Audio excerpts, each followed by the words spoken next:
Yo friends, Pat Chadwick here, back again with another calisthenics video, and today I'm going to be covering how to build muscles in calisthenics. So this video is great for those who are the beginners, who are looking to start calisthenics, looking to build muscles, put on some mass and some strength. So I'll be covering a full body workout routine that will target your back, biceps, chest, triceps, legs, core, glutes, hamstrings and so on. So I'll show you the different progressions to unlock different exercises such as the pull-ups, dips, the push-ups, etc, etc. So we're going to start off with the first exercise, which is pull-ups. Now the pull-ups will predominantly target your back, so your lats, your biceps and your rear shoulders. So a tip for this is to ensure full range of motion, which means you're locking out at the bottom so your arms are fully straight, and then when you pull up your chin clears the bar.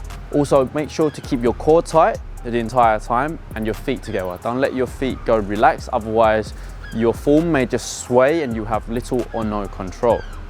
You can also mix up the variation of the pull-ups by doing chin-ups. So by using an underhand grip, the chin-ups will target more of your biceps. Now this will make the movement much more easier, but for an overall rounded upper body, I'd like you to work on both variations.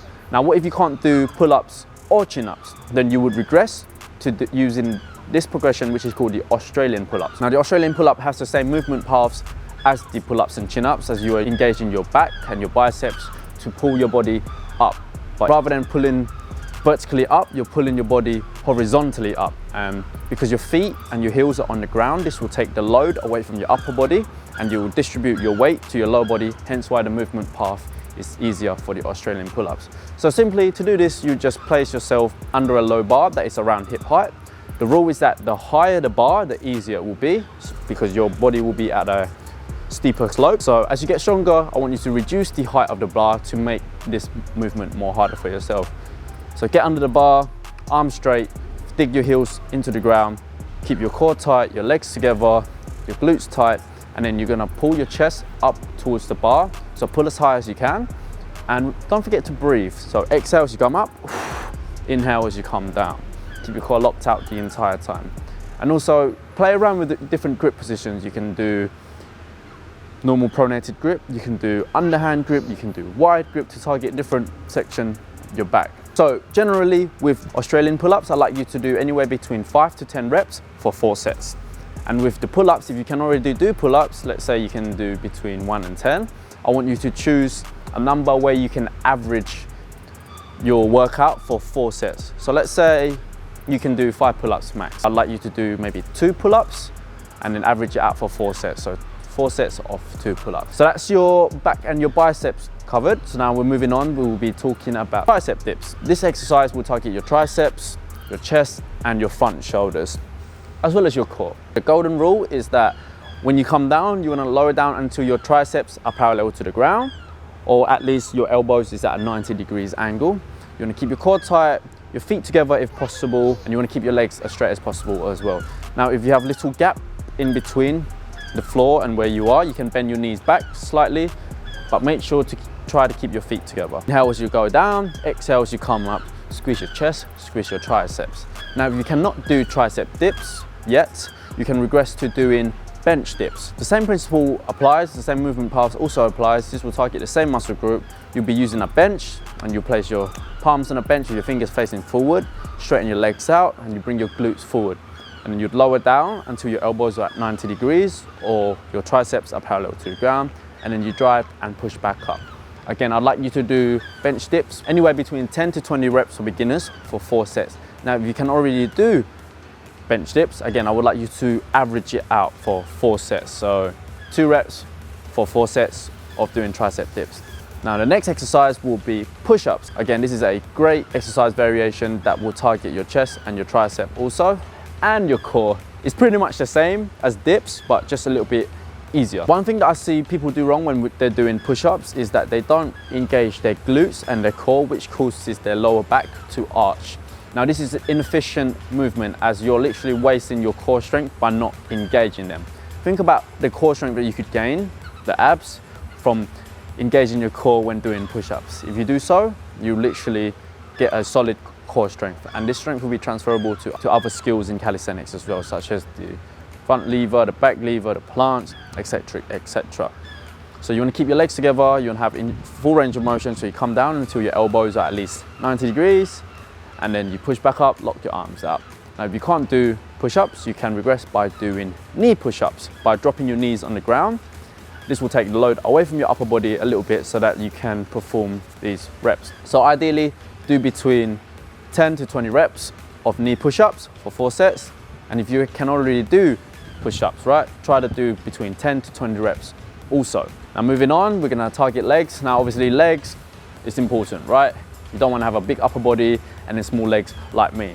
I've learned this the hard way. So try to do legs every single session if you can, especially if you're a beginner, because adding like 2 exercises towards the beginning or the end of your training routine will just make your body more rounded, you know, rather than having a big, strong upper body and then little legs. Here I've got 2 exercise variations. So the first one will be a squat and a lunge. So it's a combination of both exercises, and it will work on your glutes, your hamstrings, your quads, and your core. So you're gonna do a squat and you're gonna take a lunge forward, and that will be 1 rep. The great thing about this exercise is that it will work on your unilateral strength.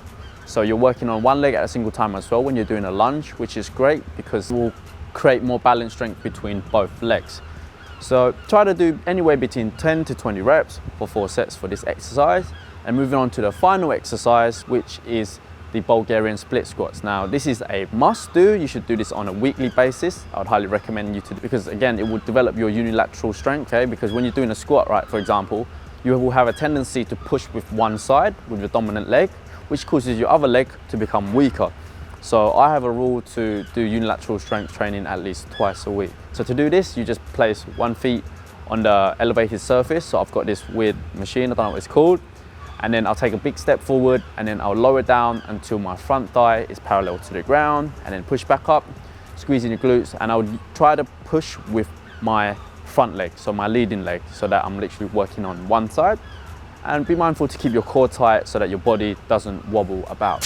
And you want to be able to do Bulgarian split squats for anywhere between 8 to 20 reps for 4 sets. Moving on to the core exercise for this workout routine will be lying leg raises. Now this exercise will literally target your entire abdominal region, your rectus abdominis, your obliques, as well as your hip flexors. So the key to this is to try to keep your legs as straight as you can for the entire time.